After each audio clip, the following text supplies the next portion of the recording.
आपल्या परिसरातील ताजा अपडेट पाहिजेत ना, तर मग आजच सी 24 तास या आपल्या YouTube चॅनलला लाईक करा, शेअर करा, सबस्क्राइब करा आणि बेल आयकॉनवरती क्लिक करायला अजिबात विसरू नका। साईराम इलेक्ट्रॉनिक्स अँड बॅटरीज तसेच बजाज फायनान्स राहुरी यांच्या संयुक्त विद्यमानं गणेशोत्सव व दसरा दिवाळी धमाका ऑफर। भरा फक्त 1 रुपया आणि घेऊन जा आपली आवडती इलेक्ट्रॉनिक वस्तू। प्रत्येक खरेदीवर मिळवा हमखास gift.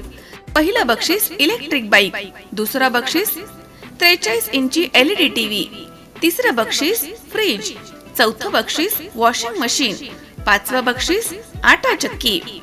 Sairam electronics and batteries, खरेदी विक्री संघ, व्यापारी संकुल, नगर मनमाड रोड, राहुरी।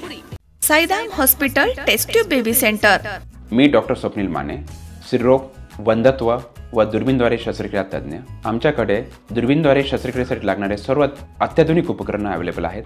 त्यामध्ये 3D 4D कॅमेरा, तसेच रुग्णांना 10 ते 20 ml रक्तस्राव होतो। पेशंटला खूप आरामदायी ऑपरेशन होतं। सूक्ष्म आजार बाहेर काढले जातात। 10 पटीने पेशंटच्या अवयवांचं निराकरण करता येतं आणि आजाराचं उच्चाटन केलं जातं। साईराम हॉस्पिटल लॅप्रोस्कोपिक सेंटर आणि test baby centre, court area, Bhagyashree हॉटेलच्या पाठीमागे, राहुरी।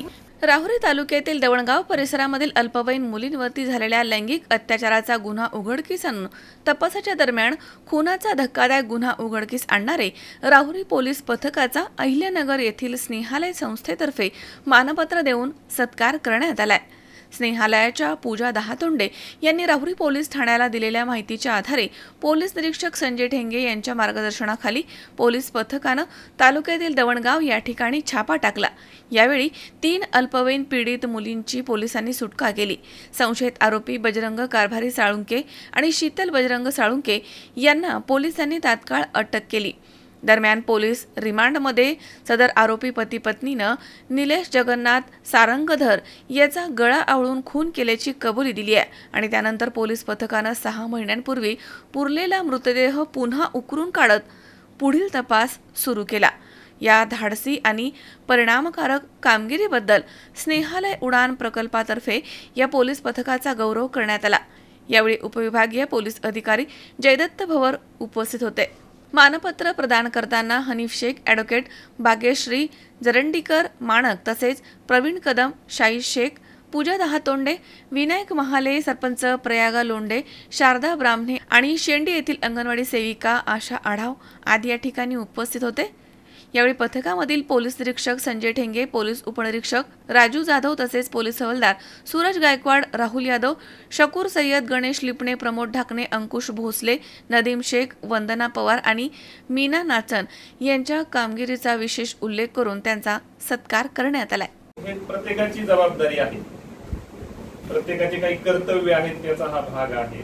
सामाजिक जाणीव म्हणून हे केलं पाहिजे। जसं आता स्नेहालय संस्था करते आहे, ते त्यांचं ते नॉन गव्हर्नमेंटल ऑर्गनायझेशन आहे। आम्ही गव्हर्नमेंट सर्वंट म्हणून आमचं हे कायदेशीर कर्तव्य आहेच, परंतु त्याच्याही पलीकडे जाऊन प्रत्येक नागरिकाचं हे कर्तव्य आहे की असं कोणी संकटात असेल, आपल्या समोर असा कोणताही गैरप्रकार दिसून येत असेल तर तात्काळ संबंधित एजन्सीला माहिती कळवावी। संबंधित एजन्सी कोणती? आपले SP ऑफिस असेल, पोलीस स्टेशन असेल, त्यानंतर अशा काही NGOज आहेत स्नेहालय सारख्या ज्या याच्यामध्ये पुढाकार घेतात, त्यांना ही माहिती कळवली पाहिजे। तर या प्रकरणामध्ये ही स्नेहालय पर्यंत माहिती गेली, त्याचा सोर्स आता तुम्हाला माहिती आहे। ताईंनी अतिशय चांगलं काम केले। त्यांच्या तुमचे नातेवाईकच आहेत ना, त्या नातेवाईकांमध्येच हे असल्यामुळे आणि हा जो प्रकार महिलांविषयीचा आहे याला आपण तशी सामाजिक प्रसिद्धी देत नाही, परंतु हा एक संस्थेच्या वतीनं आणि पोलीस आणि इतर सामाजिक जाणीव असलेली काही आपण मंडळी यांच्या संयुक्त कारवाईने याच्यामध्ये दुसरं एक प्रकरण समोर आलं मर्डरचं। तोही याच्यातूनच उघड झाला। तो गुन्हा कसाच उघड झाला नसता, कारण की त्यातील जो मयत आहे त्याचं कोणतंही रेकॉर्ड नाही, कोणतीही मिसिंग दाखल नाही, त्याला आई वडील नाही, पत्नी पण सोडून गेलेली असं समजते, त्याच्यामुळे त्याच्याबद्दल तक्रार करणारं कोणीही नव्हतं।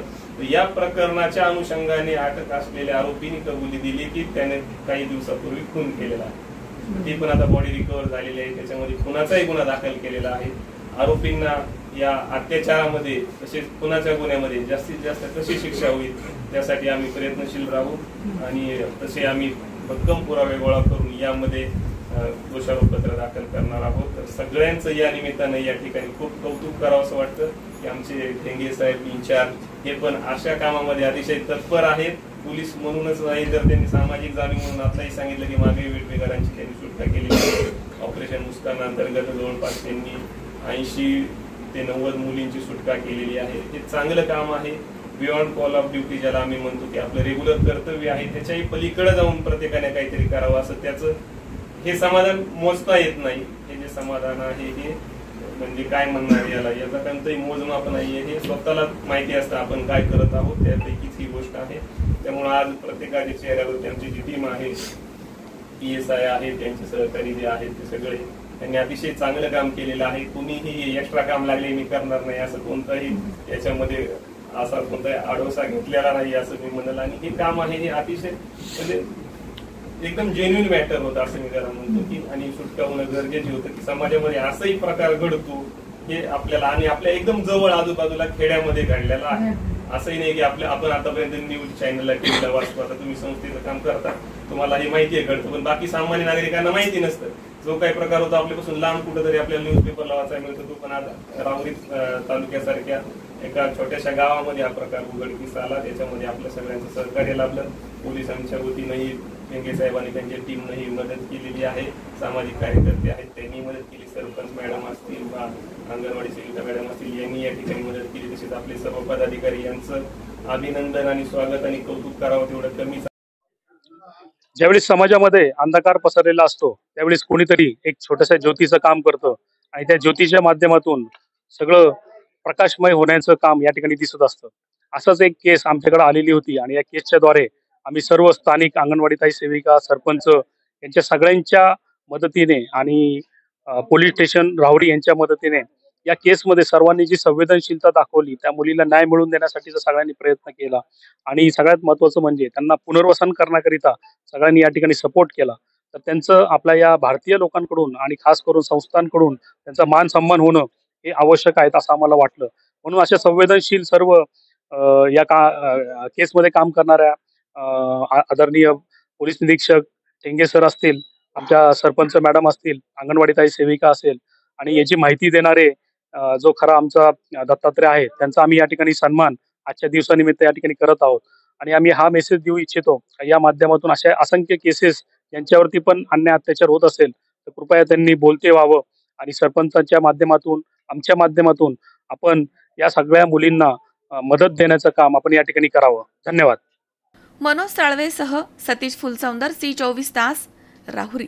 कॉंग्रॅच्युलेशन्स वहिनी, बाळ झाल्याबद्दल. पण मी ऐकलंय डिलिव्हरी फार क्रिटिकल होती. आता ठीक आहे ना सगळं? अगं होता थोडा प्रॉब्लेम पण स्त्रियांच्या आरोग्याची संपूर्ण काळजी घेणारं मातृसेवा होतं ना साथीला. सगळं सुरळीत झालं. किशोर वयापासून ते रजोनिवृत्तीपर्यंत स्त्रीच्या आरोग्याची संपूर्ण काळजी घेणारं अहमदनगरमधील पहिलं स्त्री रुग्णालय Matruseva women's hospital obstetric ICU. किशोरवयीन आणि विवाहपूर्व समुपदेशन, गरोदर माता तपासणी आणि प्रसूती, पहिल्या सिझेरियन नंतर नॉर्मल डिलिव्हरीची सोय. मातृसेवा विमेन्स हॉस्पिटल, सक्कर चौक, नवीन टिळक रोड, अहमदनगर. फोन 9850 20 0017.